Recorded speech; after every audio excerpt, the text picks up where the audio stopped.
Está começando mais um Trilados. Eu sou o Ricardo Hirsch, estou com o Fábio Carvalho e o Rodrigo Roenes e vamos falar de um tema razoavelmente delicado e que está aí em todas as redes sociais acontecendo, que é o doping. Seja bem-vindo, Rodrigo. E aí, Rô? Eu compro todo mês, né?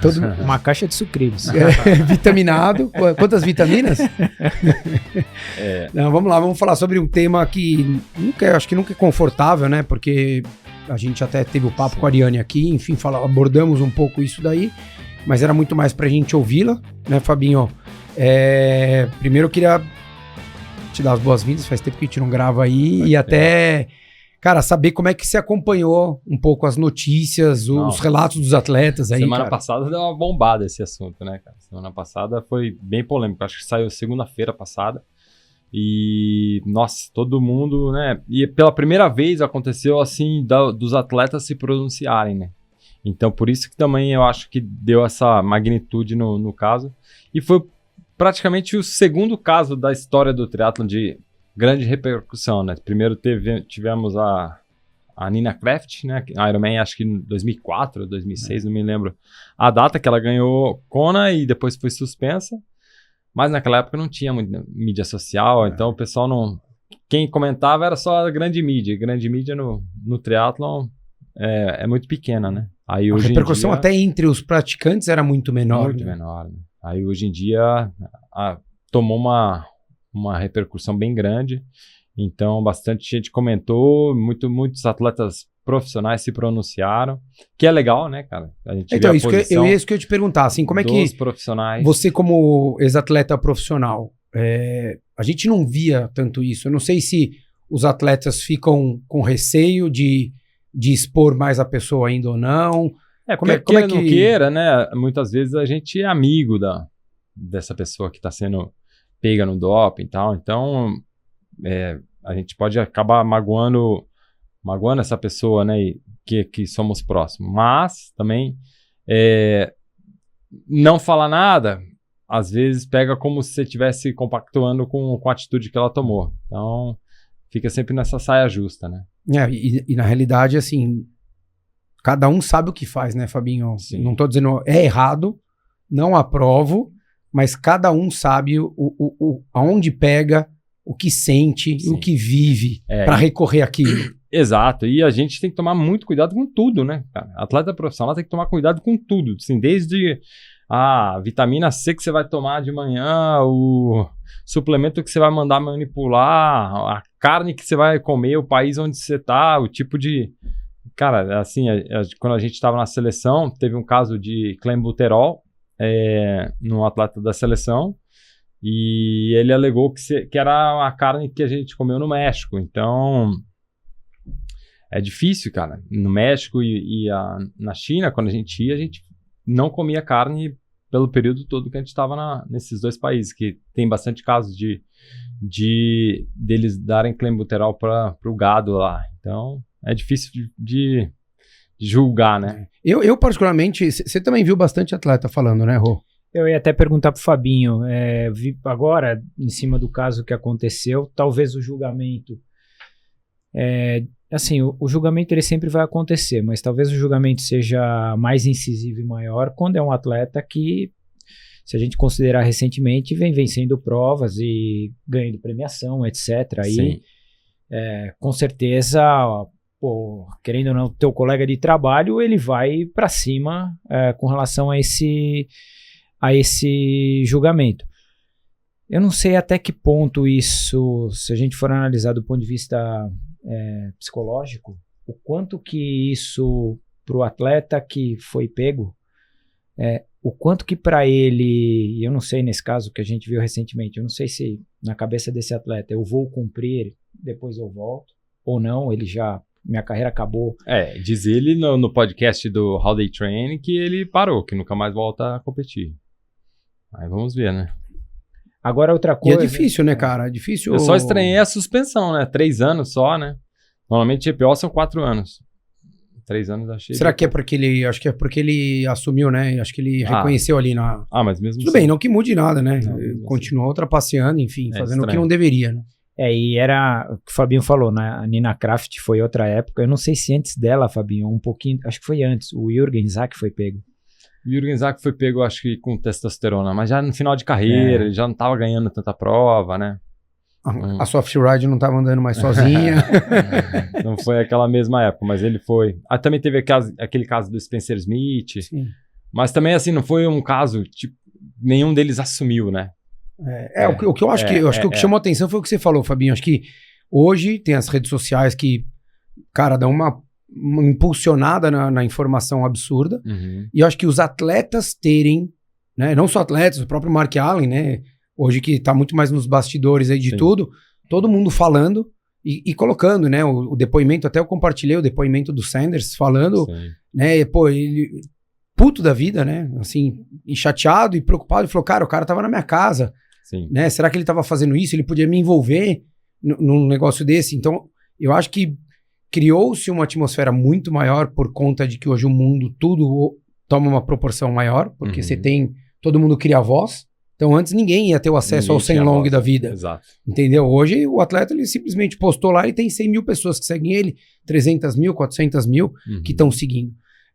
E eu acho que vai servir de alerta para muita gente, para a relação entre atletas, que, principalmente essa coisa do Sanders, né, de você falar, pô, é legal, eu conheço, o cara tá aqui, mas até que ponto agora eu conheço as pessoas? E é mesmo o treinador dele, né? O treinador, que é o irmão do Gustav Iden, que treinava o Colin. E o treinador mesmo tinha pouca relação com ele, entendeu? Eu vi uma entrevista com o treinador na Triathlete, e ele fala, cara, eu conheci em Kona, tive relação com ele em Kona, e agora a gente foi para Espanha, onde o teste foi feito. Então, assim, ele conhecia pessoalmente o Colin muito pouco. Então, também é difícil, né, cara? De repente, você começar a selecionar melhor quem que você vai treinar, entendeu? O tipo de relacionamento. É difícil. Porque o que acaba acontecendo porque acaba se envolvendo. Né? Exato. Não tem como inevitavelmente, não envolver. Né? E agora, tipo, aí já envolve a Federação Norueguesa. E aí, será que estava envolvido ou não? Eu acredito que não, mas... porque o que acaba acontecendo é que se você pega um atleta que tem uma performance boa, mas nada demais, que era o caso dele, né? Sim. O Chartier, ele era um atleta regular. Ele era bom, mas ele não era o top 1. Era top 3 em Ironman 70.3. É isso. Local. E daí, de repente, em questão de, sei lá, 6 meses, 1 ano, ele mudou de patamar. Sim, ele ganhou o Ironman Mont Tremblant e depois ele ganhou o Dallas, né? PTO. Então, assim, você fala... Ele era 40 do ranking da PTO e foi para 14º, eu acho. Então, assim, se você for ver, questão de meses. Você sabe, né, e quem acompanha um pouco sabe, uma evolução de ninguém é tão rápida assim, cara. Né, de um atleta, mesmo que você pegue, o cara era um amador que começou, e daí ele treinou muito e foi pro profissional. Não vai ser rápida. Mesmo a Nina Kraft, aquele ano que ela ganhou, a NBC nem gravou muito ela durante o percurso, porque eles não tinham muita imagem dela, porque eles não sabiam quem ela era, entendeu? E aí ela ganhou, todo mundo ficou surpreso e tal, e daí logo depois veio a notícia. Que pro esporte é muito ruim, né, cara? Horrível. É muito ruim, né? É muito ruim, cara. E se a gente leva isso também, no caso de amadores, né? Vocês acham que tá banalizado isso? Dentro do triatlo? Cara, eu vou ser muito sincero, vou ser bem direto, porque eu acho esse tema do amador, não é como você sabe disso, mas eu acho chato. Cara, o amador, cara, ele que se lasque. Ele só consome o mundo do esporte. Então, se ele se dopa ou não se dopa, é só pra ele. Ele tá fazendo 200% pro ego dele. Vai ganhar, no máximo, um troféu. Tá bom, pô, classifiquei pro Mundial, tal, sou o melhor da minha assessoria. Cara, então, assim, se ele tá querendo colocar a vida de saúde dele em risco, a vida dele em risco, é um problema 200% só dele e pra mim não muda nada. Nada. Sim. Eu acho péssimo, acho horrível. Cara, eu abomino isso daí. Eu acho que todo mundo tem que entender que é a sua capacidade. Eu acho que... Faz esporte pra quê, né? Então, eu vou fazer esporte pra ver a capacidade que não é minha, né? Então, pô, eu vou correr. Aquilo que a gente já falou no 3 lados da corrida, cara. Eu nunca podia decidir com 10 anos de idade de ser corredor. Eu nunca ia correr pra 12:15 uma maratona. Então, cara, pra que eu...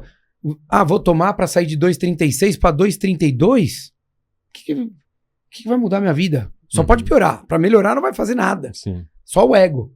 Então, acho que o amador, se tiver, eu prefiro nem ficar pensando muito nisso, não sei vocês, mas Eu acho também que não se gostava tiver, de pensar, cara. é 100% ego. Eu sempre acreditei assim, tipo, o meu pensamento era o seguinte, cara, eu acredito que ninguém toma até que me provem o contrário, entendeu? Porque senão você vai ficar doido, né, cara? Ou você vai entrar nessa. ou você fala assim, todo mundo toma e eu não vou tomar. Que assim também é um problema de todo mundo, né? Se também se toma, se não toma, mas eu acho que como uma maneira de julgamento, eu acho que é muito difícil você ficar apontando o dedo, entendeu? Por isso que daí no amador, pra mim, se toma, se não toma, eu acho que o cara só tá fazendo isso daí. O amador que toma é 100% ego. Mas em contrapartida também mostrou que o esporte está em cima, né? O controle está em cima, está testando os atletas, testando fora de competição, que é o mais importante, porque na competição raramente Muito fácil algum pegar. atleta é pego, então mostrou que está em cima, o esporte está sendo fiscalizado e isso é importante, né? E tem que ser isso aí, né? Tem que ser, porque hoje em dia, mais do que nunca, cara, você consegue tudo que você quiser muito fácil.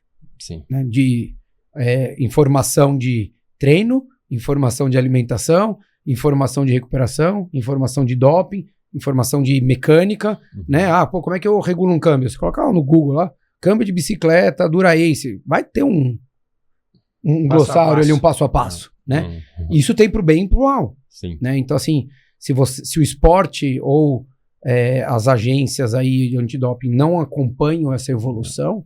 E ainda assim o antidoping é muito... Tá sempre um passo atrás, né, da droga. Eu tava vendo alguém postando um podcast desses que eu assisto, só 1% dos atletas testados é pego. Então, assim, é 1% de acerto praticamente. É ainda um número muito baixo. É difícil, né, cara? É difícil. As formas de testarem, o pessoal tava falando que pode começar a liberar exame antidoping até mesmo de madrugada, porque daí diminuir aquela janela que o pessoal tem para se dopar entre 10, 11 da noite e 6 da manhã. Também pode ser uma alternativa. Não sei, tem muita coisa para... Você acha que... É difícil, assim, mas você acha que tem muita gente... Porque, assim, o ciclismo aparece muito mais caso. A história do ciclismo mostra que tiveram muito mais acontecimentos. E tem mais praticante também, né? Acho que mais praticante, acho que mais tempo também, né, Fabinho? De existência, de grandes provas. E os atletas são mais testados. Bem mais testados no ciclismo. No triatlon, assim, um atleta de nível médio é testado 2, 3 vezes no ano. Você acha que o ser mais testado no ciclismo é pelo histórico? Pelo histórico, da quantidade de atletas que pelo histórico, pegos? é aquela história que a gente estava falando lá fora, por dinheiro também, né? Um esporte que tem mais dinheiro, acaba... Grandes empresas, envolve muita empresa. Né? Acaba que tem mais recurso para testar, porque o teste antidoping é muito caro, né? Envolve várias, logística da pessoa que testa, porque tem que ser um cara treinado, não pode ser qualquer um aleatoriamente, então tem que viajar esse cara. Eu me lembro aqui no Brasil, vinha um cara dos Estados Unidos para testar a gente. Porra, quanto que custa isso? Entendeu? Não é só o teste, né? Não é recolher a amostra e mesmo o teste e analisar, né? Isso já né? Daí você tem mais isso, né? E o teste também transporte, hotel, enfim, uma coisa que o valor vai lá para cima. E eu acho que também tem envolve muito dinheiro nesse caso, envolve muito dinheiro nos periféricos. Então são empresas muito grandes que estão associadas ao esporte, no ciclismo, por exemplo. Então, cara, essas empresas não querem estar associadas a esse tipo de problema. Então eles vão, cara, colocar muito dinheiro e a UCI, né, vai ter que falar, cara, vamos tentar controlar isso aqui, porque não pode virar a casa da mãe Joana, né? De toda hora ter gente. O escândalo de 97 foi muito ruim pro ciclismo. Por sorte, veio a era do Lance Armstrong, que alavancou de novo o ciclismo, exatamente. E depois aconteceu tudo que aconteceu. Que mesmo durante até a época, até ele ali, continuava muita coisa, né? Conversa aqui, né? Tem problema, equipe do Uric. Tinha uma coisa que ainda continuava acontecendo, né? Teve aquele acidente de carro lá que num treino, acho que não foi o Uric, quem foi? Foi o próprio Uric, né? Que entrou no carro da equipe, e daí eles estavam meio que fugindo de uma batida policial, e daí o carro freou, o Uric entrou no vidro de trás, ficou todo arrebentado. Eu acho que esse tipo de ação e as atitudes dos atletas e das pessoas que vivem ali ao redor, eu acho que foi uma das coisas mais legais que aconteceram. Sim. Porque para mostrar para outros que é o seguinte, ó, não interessa quem vai ser pego. Se for pego, todo mundo vai se posicionar e vai estar contra você. A gente não tá compactuando com isso. Exato. Então, assim, eu de fato torço para que todos esses que fizeram esse discurso estejam limpos. Daí também seria muita hipocrisia, né? Mas eu acho que às vezes pode ser até que tenha um outro, Fabinho, eu prefiro que nem você, eu prefiro acreditar que estão limpos, mas pode ser que tenha um outro e fale assim, cara, se eu não falar, ferrou. Vai ficar chato, porque tá todo mundo falando, sim, né? Então, assim, de fato eu torço mesmo, cara, para que seja limpo. Sim. Porque, a essência do esporte é essa, né? Sim, e o esporte é muito novo ainda, né? Você queira ou não queira, tem 40 e poucos anos. Nem 50 então, ainda. O esporte tem muita coisa para melhorar, né? Vamos ver, vamos torcer por isso. Vamos torcer para que essa ação aí, né, essa ação infeliz de ter sido de se dopar, de ter sido pego, de todos os atletas terem falado, e o que os caras seja ficaram positivada, muito puto é que ele falou, cara, eu acredito que todos os atletas topo do mundo estão dopados. Aí os caras ficaram doidos, né? Será que ele não fez isso também para jogar no ventilador ali e todo mundo começar a abrir o olho? Não sei. Não que ele saiba ou não, mas... Eu sei que o Kinley pegou um calhamaço de exame que ele já fez assim, né? Acho que ele guarda todos os comprovantes. Os comprovantes, pegou um calhamaço e mostrou lá no vídeo que ele fez. Eu acho que é difícil você também sair apontando o dedo para todo mundo, né? Porque não é porque aquela pessoa tomou que todo mundo tomou. Né? Mas eu acho que ele também, se ele já desistiu de querer voltar, ele vai falar agora, vai jogar no ventilador mesmo e vai querer que mais outros, se tomarem, dancem com ele, né? Tomara que não tenha mais ninguém, né? Eu acho que ele vai sair do esporte. Difícil, hein? Difícil. A gente falou com a Ariane, né? Difícil a pessoa passar por isso, né? Muito difícil. Imagina a situação que ele tá. Ainda mais agora, todo mundo apedrejando, né? Mas olha que loucura, é que o triatlo é um esporte muito menor, né? E, claro, de visibilidade e uma exposição muito menor. Mas se a gente for ver o escândalo do ciclismo, o Urik, Lance, muito maior. Muito maior. Só que, cara, esses caras, por incrível que pareça,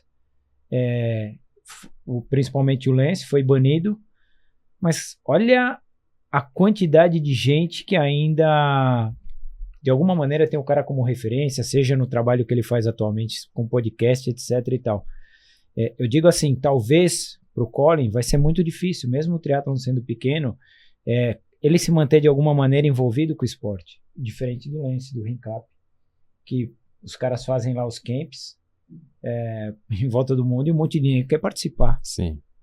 É que eu acho que ele também não chegou a ser um ícone. Um ícone, Então, assim, eu acho que se você pega... Tomara que não, né? Bater aqui mais um Frodeno da vida. Sim. Esse cara chegou a ser um ícone, né? Mark Allen, né? Assim, são caras, próprio Kinley, né? Você fala, são caras que estão há 10 anos, 15 anos, performaram e brilharam e conquistaram um monte de coisa. Diferente do Collin. O Collin, é o que ele falou, ficava ali entre os 5 e tal, ganhou. Mas ganhou 2 provas. É incrível ganhar. Né? O Fabio sabe o quanto é difícil e o quanto tem que ser valorizado. Só que ele ganhou 2 provas, cara, né? Em 1 ano. Então você fala, quanto tempo você tá no triatlon? Ele tá há 5 anos, sei lá, 4 anos. Ele é recente. Ele é novo, Então acho que para ele migrar, ele teria que fazer um trabalho do caminho inverso agora. Então ele teria que ir pro outro lado. Ele teria que ser, sabe aquela história do prenda-me se for capaz? Agora o cara foi trabalhar para FBI, ele vai trabalhar para agência. Sim. Daí pode ser que ele encontre um caminho aí no esporte. Mas eu acho que ali era frente de vou fazer alguma coisa num training camp, fazer um podcast, né? Ele não vai ser nem bem-vindo. Eu acho que ele não vai ter... E se fizer, ele vai ser, cara, execrado. Eu, pelo menos, acredito que sim, cara. E ele me parecia um cara legal, né? Assim, eu não conheço, pessoalmente, mas... E não duvido que seja, ele né? era bem querido pelos amigos dele. Foi uma decisão errada, cara. Eu acho que, como a própria Ariane falou aqui, tomou uma decisão errada, vai pagar pela sua decisão, pelo seu erro. E segue o jogo, né, cara? Sim. Passou, já foi. Acho que agora, que nem todo mundo já falou, acho que agora, vira a página esquece o cara. Acho que tem que... Vamos olhar pro esporte, porque tem aí a Semana seguir. que vem tem um monte de prova. Exato, entendeu? Um monte de prova acontecendo, o Ironman Brasil bombando aí, outras provas fora. Acho que... O Troféu Brasil, que eu vou correr. Olha lá o Fabinho brilhando ali com a faixa no peito. É isso aí, turma. Então falamos um pouquinho aqui sobre doping. Enfim, cada um tem uma opinião num assunto bem delicado, bem difícil, mas de fato algo que não faz bem para nenhum esporte, não vai ser para o triatlon que ia fazer bem. Então a gente espera aí que não tenhamos novamente essas notícias aparecendo aí nas redes, tanto nas redes sociais como em qualquer outro canal, tá bom? Valeu, um abraço.